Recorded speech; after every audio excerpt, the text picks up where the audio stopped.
Maraming buhay ito, maraming pagod.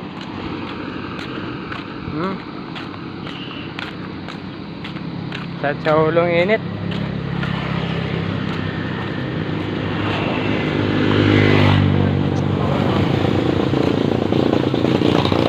Maraming pagod.